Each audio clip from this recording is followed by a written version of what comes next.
இன்னைக்கு மிம்மியா ஸ்கூலுக்கு போகும்போதே எனக்கு ஈவினிங் ஸ்நாக்ஸ் வந்து காலிஃப்ளவர் சில்லி செஞ்சு வைங்கம்மா அப்படின்னு சொல்லிட்டு போயிருந்தா. அதனால சரி பிள்ளை ஆசையாக சொல்லிட்டு போயிருக்கேன் அப்படின்னு சொல்லிட்டு நானும் 1 மணி நேரத்துக்கு முன்னாடியே அப்படியே பொறுமையாக செய்யலாம் அப்படின்னு சொல்லிட்டு செய்யறதுக்கு ஸ்டார்ட் பண்ணிட்டேன்.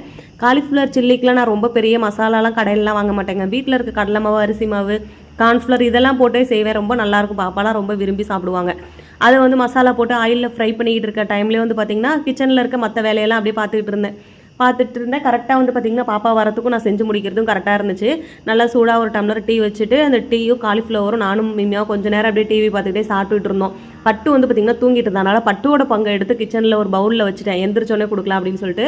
அப்புறம் மல்லிப்பூ செடியெலாம் ட்ரிம் பண்ணி விட்டுருந்ததெல்லாம் பூ பூக்க ஸ்டார்ட் ஆயிடுச்சு. அந்த பூவையும் பறிச்சுட்டு அப்புறம் செம்பருத்தி பூ சாமிக்கு வச்சு விளக்கேற்றலாம் அப்படின்னு சொல்லிட்டு செம்பருத்தி பூவும் பறிச்சாச்சு. ஒரு வாரமாக வந்து பார்த்திங்கன்னா மருதாணி வைக்கணும்னு ரொம்பவே ஆசையாக இருந்துச்சு. ஆனால் அந்த செடியை பார்க்கும்போது பறிக்கிறதுக்கே மனசு வரல.